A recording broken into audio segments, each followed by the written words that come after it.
All right, diving right in here. We're going to unpack this story of Manjiro on the Franklin. And yeah, there's the whole whale hunt, the mutiny, classic adventure stuff.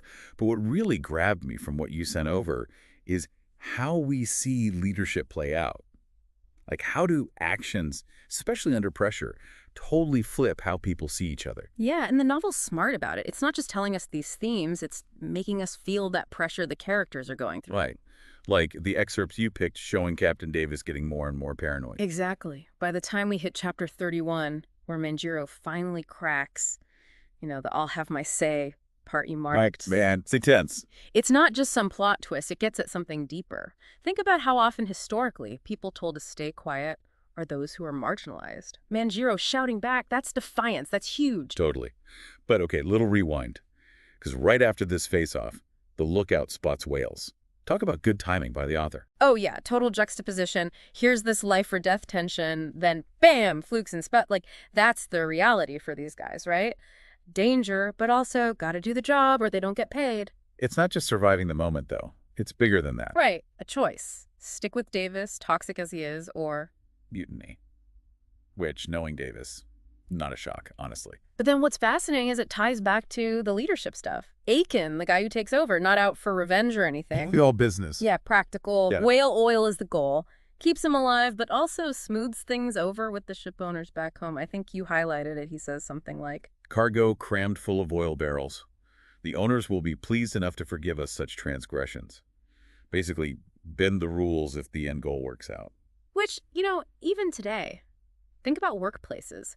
Fear or working together, what gets better results. History gives us stuff to think about. And he's not power tripping, Yeah. even though technically they did just overthrow the captain. Aiken gets that. It's bigger than that. Totally. So then we get to the Harpooner election. And this is where it gets really interesting for Manjiro personally. Yeah. You were saying in your notes how this is where the crew really starts to see him differently. It's those essay prompts the author includes.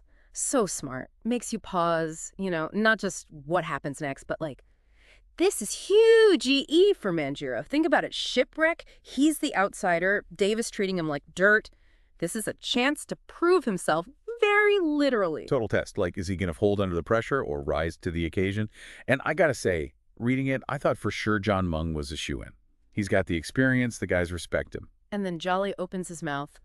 Man, most satisfying part of the book, honestly. This is a dude who is part of the problem, treating Manjiro terribly, and he owns up to it, basically tells everyone, we were blind to this guy. And to admit he was wrong about Manjiro back then, on a ship, that's got to be tough. Like, admitting you misjudged someone. Exactly. Not just changing his mind, but saying it out loud. That lets the rest of the crew rethink things, too. And then, bam, unanimous vote.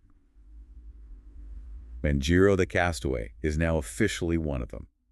Not just any job. Either harpooner means trust, respect. But it's even more than the job, isn't it? It's what the harpoon represents. One of the essays called it a conduit of agency. I loved that. Like, he earned the right to this tool, this weapon, this symbol of power. Manjiro's fighting back against everything he's been through, making a place for himself when the world's been against him. Makes you think about when we've had to prove ourselves, overcome some label people put on us. That feeling when people finally get it, see what you could do. Everyone's felt that. It's like his story isn't just about him changing. It's how that changes other people. They go from, who is this guy, to literally trusting him with life or death out on the water. Makes you think, when do we have those chances to change how people see us? What'll it take to actually step up? It's like Manjiro gives us this roadmap. He doesn't just sit around. He acts, even if it's risky, even if it rocks the boat. That's how he shows what he's about, not just talks about it. Exactly. And this is where ending the story here is so smart. We're seeing Manjiro on top. He's overcome so much, got the respect. But, that's not the end, is it? Right. If anything, the real challenge might just be starting. Now, he's the one in charge, not just responsible for himself, but how the whole hunt goes if they eat, if they get hurt. That's a lot, especially in a job that's already dangerous. Right.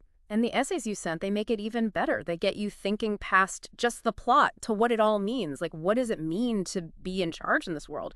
Manjiro's got all this baggage with him. How does that play into how he leads? Because, he proved himself to get here, but now he's got to keep proving himself. Stakes are even higher. And it's not just him anymore. It's the whole crew, the voyage.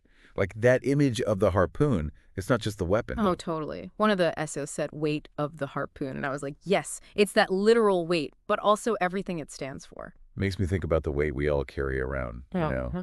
at work, in our families, even just our own goals. How do you carry that without it crushing you? That's a thing, right? And maybe Manjiro's story doesn't have all the answers, but it gives you something to think about.